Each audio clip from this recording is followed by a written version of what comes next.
fort pour isoler Israël aux Nations Unies ou ailleurs. La légitimité de l'État hébreu ne peut être l'objet d'un débat. C'est mon engagement, ma promesse envers vous.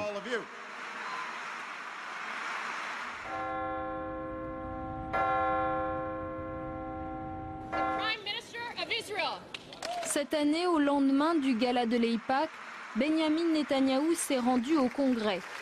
Il est l'un des rares chefs de gouvernement étrangers à y avoir été invité une seconde fois. Accueil triomphal, même si son discours va à l'encontre des positions traditionnelles de la diplomatie américaine. Dans le cadre d'un véritable accord de paix, un accord qui mettra fin au conflit, certaines colonies seront en dehors des frontières d'Israël. Ces frontières doivent être négociées. Ces frontières seront différentes de celles de juin 1967. Israël ne reviendra pas aux frontières indéfendables de 1967. Standing ovation. Il y en aura 29 tout au long de ce discours. Un record au Congrès. La preuve de l'influence du lobby pro-israélien. Dans un pays où les campagnes électorales coûtent cher, aucun politicien américain ne peut faire l'économie du soutien financier de l'AIPAC. La position d'un élu sur la question israélienne détermine la générosité du lobby. MJ Rosenberg a travaillé pour l'AIPAC, il en explique les méthodes. N'importe quel politicien américain sait que s'il appuie la politique israélienne, s'il ne la remet pas en question, il sera récompensé par de généreuses contributions pour sa campagne électorale que l'AIPAC ou d'autres organisations vont faire distribuer. Mais le lobby pro-israélien ne fait rien de particulier en influençant les politiciens grâce à l'argent. De la base au sommet, le système politique américain ne fonctionne qu'autour de l'argent. Pour la Chambre des représentants, il vous faut $1 million. Pour la course au Sénat, il vous faut entre 25 et 50 millions de dollars. MJ Rosenberg travaille dans un centre à but non lucratif qui analyse les médias aux États-Unis. Il observe l'autre force de l'AIPAC, visser très soigneusement le discours médiatique sur le Proche-Orient.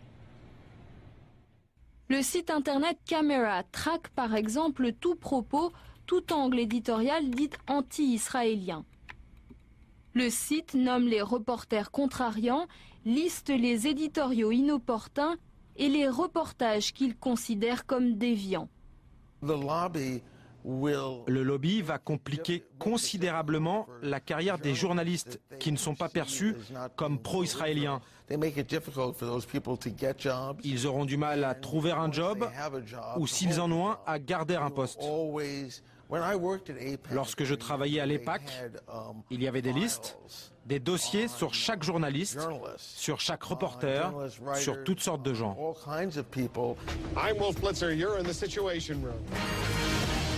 Mais on n'est jamais mieux servi que par soi-même. À CNN, le présentateur vedette Wolf Blitzer décroche régulièrement des exclusivités sur Israël. Son réseau de contacts est exceptionnel. Il faut dire que ce journaliste, a priori neutre, est un ancien membre de l'AIPAC. Il a pu y peaufiner son carnet d'adresses. La communauté juive américaine est naturellement sensible au sort de l'État hébreu. Mais les juifs, majoritairement démocrates, ne représentent qu'1,75% de la population des États-Unis. Réduire le soutien américain à Israël au seul poids de cette communauté serait une erreur. Il y a aussi les chrétiens évangéliques qui sont devenus les champions de l'alliance israélo-américaine. S'estimant investis d'une mission divine, une partie d'entre eux pense avoir un devoir religieux envers Israël. Le pasteur Land est ce que l'on appelle un chrétien sioniste. L'installation, ou plutôt la réinstallation d'Israël au XXe siècle est la réalisation d'une prophétie biblique. Pour les chrétiens évangéliques, les Juifs sont le peuple choisi par Dieu. Dieu bénit ceux qui bénissent les Juifs et Dieu maudit ceux qui maudissent les Juifs. Si nous voulons que Dieu bénisse l'Amérique, Notre nation doit avoir une politique pro-israélienne. Israël est devenu le cheval de bataille des chrétiens sionistes. Ils sont 40 millions aux États-Unis et représentent un levier politique considérable. C'est le réservoir de l'électorat républicain.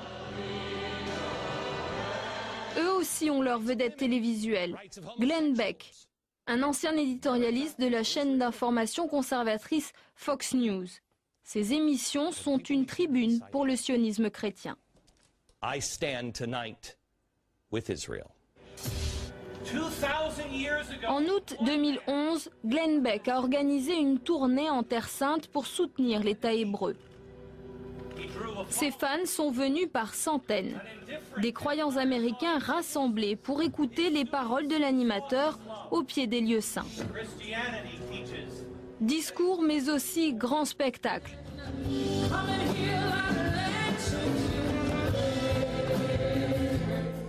L'événement est diffusé dans le monde entier. La vedette la plus applaudie, celle qui émeut le public, est le pasteur Hagee. Il est le fondateur du mouvement sioniste chrétien américain et il sait trouver les mots pour toucher son auditoire. Aujourd'hui, dans le monde libre, notre plus grande gloire, c'est de dire « Je suis un Israélien ».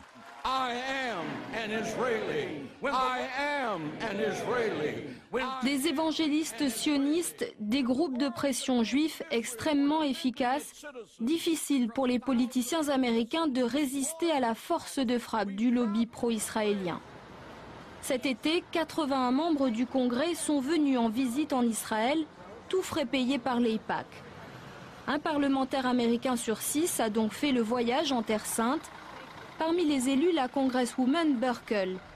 Rappelez-vous, Buerkle fait partie de la commission des affaires étrangères du Congrès. Elle ne fait pas mystère de ses préférences. Les États-Unis doivent être un allié fiable pour Israël et protéger les intérêts israéliens. Parce qu'au fond, ce sont les nôtres que nous protégeons. Voilà notre message à la Palestine. Si vous persistez en allant à l'ONU réclamer un État, nous allons cesser de vous financer.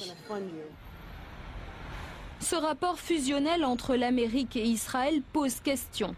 À l'université de Harvard, le professeur Stephen Walt a brisé un tabou en enquêtant sur l'AIPAC.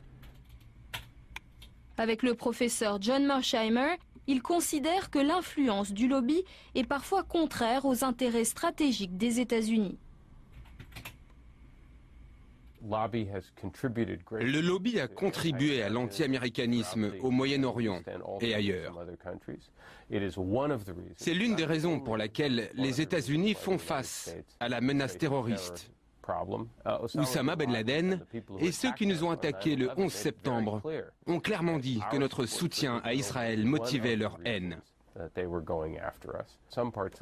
Et une partie du lobby nous a poussés à partir en guerre en Irak. Cette relation si particulière, soutenue par le lobby, cause un tort considérable aux intérêts stratégiques américains. Les thèses des professeurs Walt et Mearsheimer ont fait scandale. Ils ont fait l'objet d'une très violente campagne médiatique, les accusant d'antisémitisme. L'ancien président américain Jimmy Carter est lui aussi devenu une des bêtes noires du lobby pro-israélien.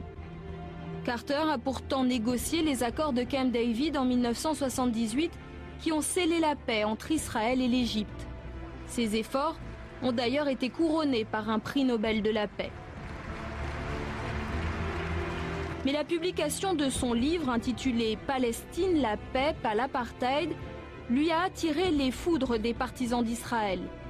Oser critiquer la politique de l'État hébreu, c'est s'exposer à la vindicte du lobby. Il n'y a pas de débat ou de discussion. Les gens sont intimidés. Ils ne peuvent pas parler franchement ou même étudier cette question.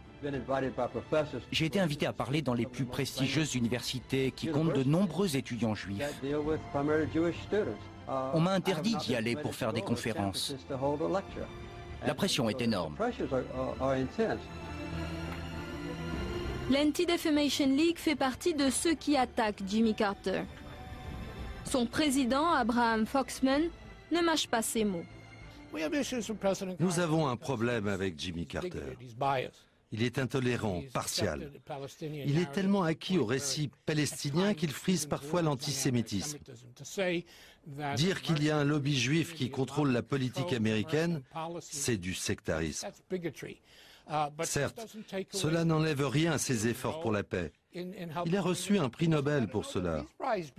Mais les gens peuvent changer. Je crois qu'il a un problème avec Israël et les Juifs. C'est son problème. La Maison-Blanche est bien obligée de tenir compte du poids du lobby qui pèse lourdement sur les négociations de paix.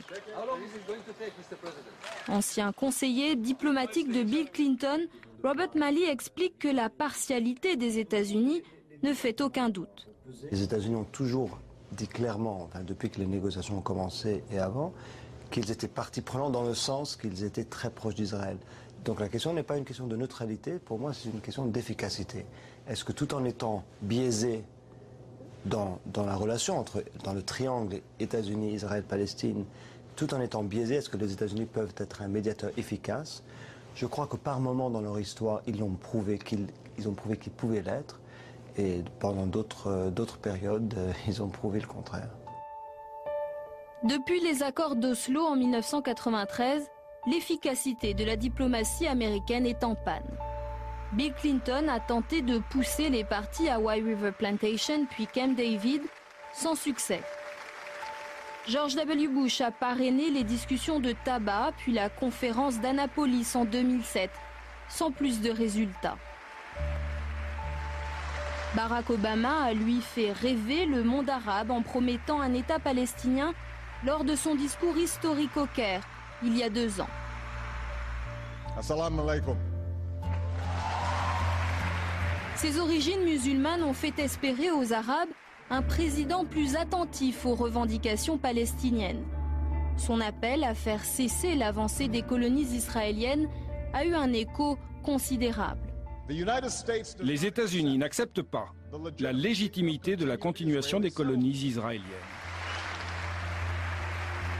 Ces constructions constituent une violation des accords passés et portent préjudice aux efforts de paix. Malgré les convictions affichées, le président Obama ne fera pas mieux que ses prédécesseurs. Comme eux, il n'empêchera pas la construction de nouvelles colonies en Cisjordanie et à Jérusalem-Est.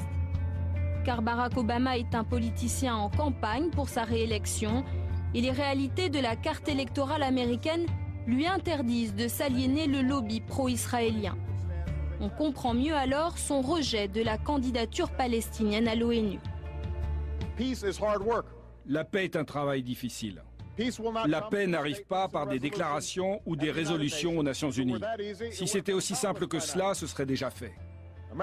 L'engagement de l'Amérique aux côtés de la sécurité d'Israël est inébranlable. Notre amitié avec Israël est profonde et solide.